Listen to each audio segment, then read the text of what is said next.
Hello, this is RICKY, the YouTube Tech Guy. Hey guys, so today we are bringing you the 10 hidden features for the OnePlus 5. Now, for the OnePlus 5, it's a very, plain, straightforward phone, but there are some hidden features that most people wouldn't know about. If you actually know all 10, then you get a thumbs up. And if you didn't know all 10, then I get a thumbs up. So we'll see how that plays out. Hopefully you like this video. If you do, make sure to give it a thumbs up anyway. And if you find it helpful for someone else that has OnePlus 5, make sure to share it. Without further ado, let's get started. Alright, so for the first hidden feature, it is a really hidden one, and I don't know why they don't make it easier. I've seen in some different countries this is easier, and it's right from the gallery. But it's called File Dash, and it's a quick way of sending large files, much like a lot of other manufacturers are doing now. So how you do that is going into Settings, then going under Storage and Memory, going under Explore, and then right here.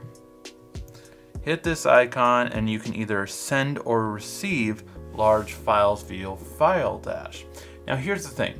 You can receive them if you're receiving from another OnePlus. So another OnePlus phone can do this, but if you're sending it, you can send it, say if I wanted to send these photos to myself, I could send it, and then I can send a bunch of them, right? So this is 9 megabits worth, I can do a video, it doesn't matter.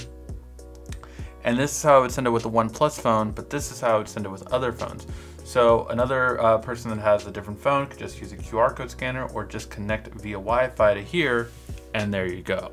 And once you have that, it will send the file simple, quick, and easy. So this is a great way to share large files with other people.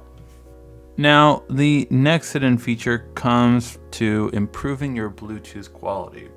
For some reason, this phone has the ability to play at a higher Bluetooth quality, but it's not on by default and it doesn't switch on automatically.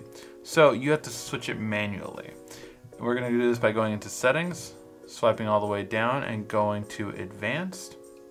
And under Advanced, you want to go to Bluetooth audio codec and switch to apx HD. Now, most headphones within the past 3 years have this. 5 years old, you might get apx. But every phone has had that for a long time. That's why that's the old standard. But this is definitely going to be a better audio quality experience, and you're going to just hear a much better audio. So overall, that's what you want to go with, and that way your Bluetooth audio on any modern day speaker or headphones will definitely sound a lot better. Now for this next one, it's a really nice one if you like to have your screen turn on when you get a notification, and that is Ambient Display. So a lot of people, especially if you're coming from iPhone and you like the style of this phone, you want to have that same kind of feel, you can actually have your phone turn on when you get a notification. And how you do that is by going to Display, scrolling up and turning on Ambient Display. You can even have it also turn on when you pick up your phone too. So when you pick it up, it will turn the display on by default if you have a notification. So you have that nice, quick, and easy. So it's a great way to do it. Just keep in mind that obviously this strains your battery life more, and I prefer the pulse notification light. It will just have a little LED over there to let you know that you have a notification. But if you need to see the entire thing and you don't want to have to pick it up and you just want to have it to turn on automatically, then that's another way you can do it. Now, the next feature isn't as hidden as some of the others, but really it's just about how you use it. That's really the hidden idea behind it. And that is reading mode. Now, if you don't have reading mode on the bottom by default, you can hit this little pencil and then just drag it up from the bottom and move it over to where you want it to be. So reading mode though is a really great feature. It's also under display if you're not sure where it is. And you can just hold this down and then you go into reading mode.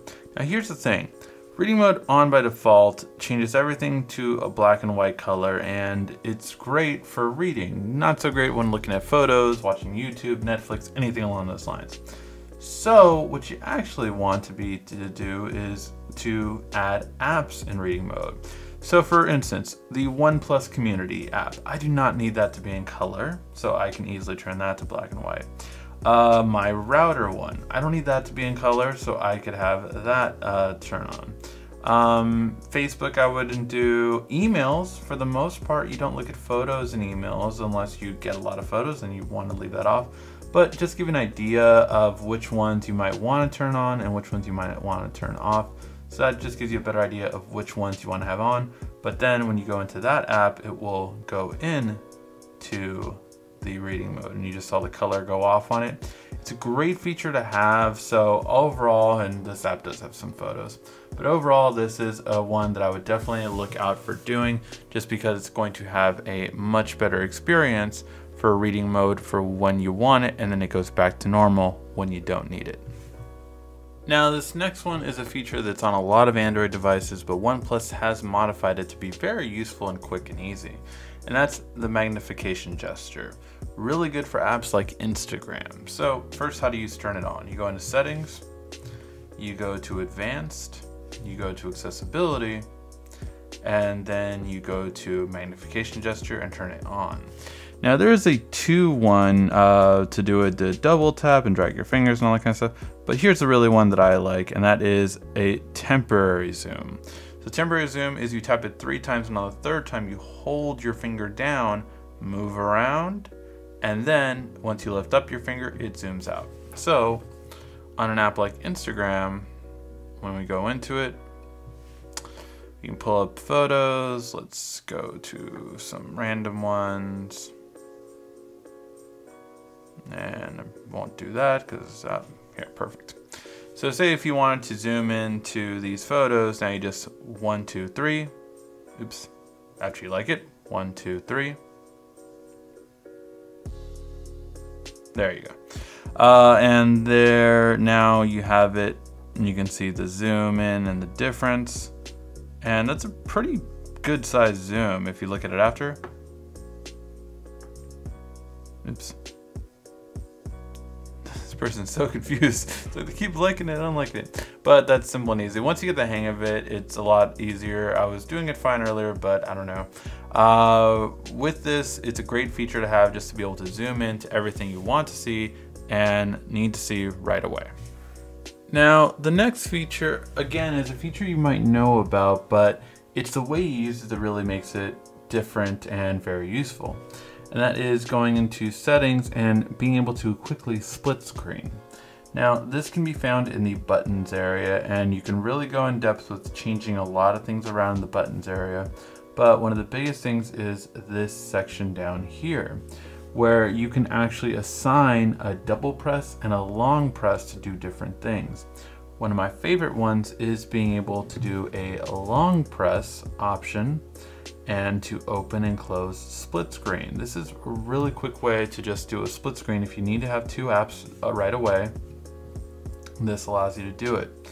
You can also change them very easily just by hitting that and then going to say like music, if I want to go back to Instagram or anything like that. Some apps don't support it, but it's just a really great way to be able to quickly go to an app and jump right to it.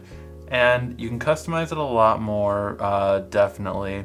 Like I have my left button to do both recent apps and double tap for back or long press for the recent app. So it's a really great feature just to be able to have that. And you can customize these to your heart's content. I like having the long press, the double tap to turn the screen off too. Again, just however you want to customize it. But for me, the ability of split screen at a quick access with this phone is a really great feature to have. Now, one feature that a lot of people might need to know about is App Locker. Do you have something to hide? Do you not want people going into certain parts of your phone? Then you want App Locker.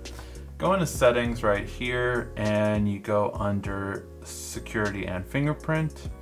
And if you have fingerprint or PIN, you're able to do App Locker. So I'm going to enter in my super security PIN, 1, 2, 3, 4. You can tell I definitely use this and don't just use it for demo purposes. But once I'm here, I can have any of these apps require my fingerprint to open them up. So it's a really great feature just to be able to have your app, and then so if someone takes your phone and tries to get into your text messages, not happening unless they have your fingerprint. So that's the easy and quick way to do it. Simple, easy to know, and a great way to make sure what you want no one else to see stays that way. Now, when I found this next one, I was like, oh, it must turn on automatically, but it doesn't. So it's a really important one to know about, and that is Audio Tuner. Now, you can only access Audio Tuner if you do have some headphones lying around. And the thing is, I thought, you know, oh, when I plugged it in, Audio Tuner will pop up, but it doesn't. So that being said, how do you get to Audio Tuner? Well, you go into Settings, then you go under Sounds and Vibration, and then you go to Audio Tuner. Now, as you can see, this is completely disabled. However, I've already configured it the way I want to, so once I plug something in, it stays the way you configure it once you did it the first time. But this is something you really want to know, just so you're able to customize the audio exactly how you want it. So it's a much better sound quality than just how it normally is. It did improve, by the way. When I had it off, did not sound anywhere near as good as when it was on. Now, this feature is a feature that is on some Android 7.1 devices, but a lot of people still don't know about it, and that's your ability to actually pin certain parts of an app as on your main screen. So what I mean by that is, if I hold YouTube down, these features come up. I can actually grab this, and now it just goes right to my subscription. A lot easier, right? You can do this with a lot of Google apps, so Home or Work for here. I normally always just go to My Apps, so that's something I would actually have ready and waiting for me. I would also do this for something like Camera, which if you want to go right to selfie mode or right to portrait mode, you can just go right to it. So say if you're a big selfie taker, you can have it right there. And if you're a big portrait taker, you can have it right there. So quick, easy access to just go right to the part you need to on your phone right away. All right, guys, as the last one, we always like to leave that to the camera. But honestly, there's not that many hidden features on this camera, so I'm just going to go to the go-to, which of course is when you open up your camera, the best video quality to change it to is swiping over and going, instead of 1080p at 60 FPS. This is going to give you a much better quality than regular 1080p, but it also is a visual difference that you can see on any device, such as this phone that can't display 4K, but it can display 1080p at 60 FPS. So can almost every other smartphone out in the market. So if you really want to wow people with your video quality, change it to this configuration, and you're going to have a much better video quality that'll wow anyone you show it to. Alright guys, thank you as always so much for watching, and make sure you give a like, thumbs up on this video, and share it with anyone you know that has a OnePlus 5. This has been RICKY, the YouTube Tech Guy.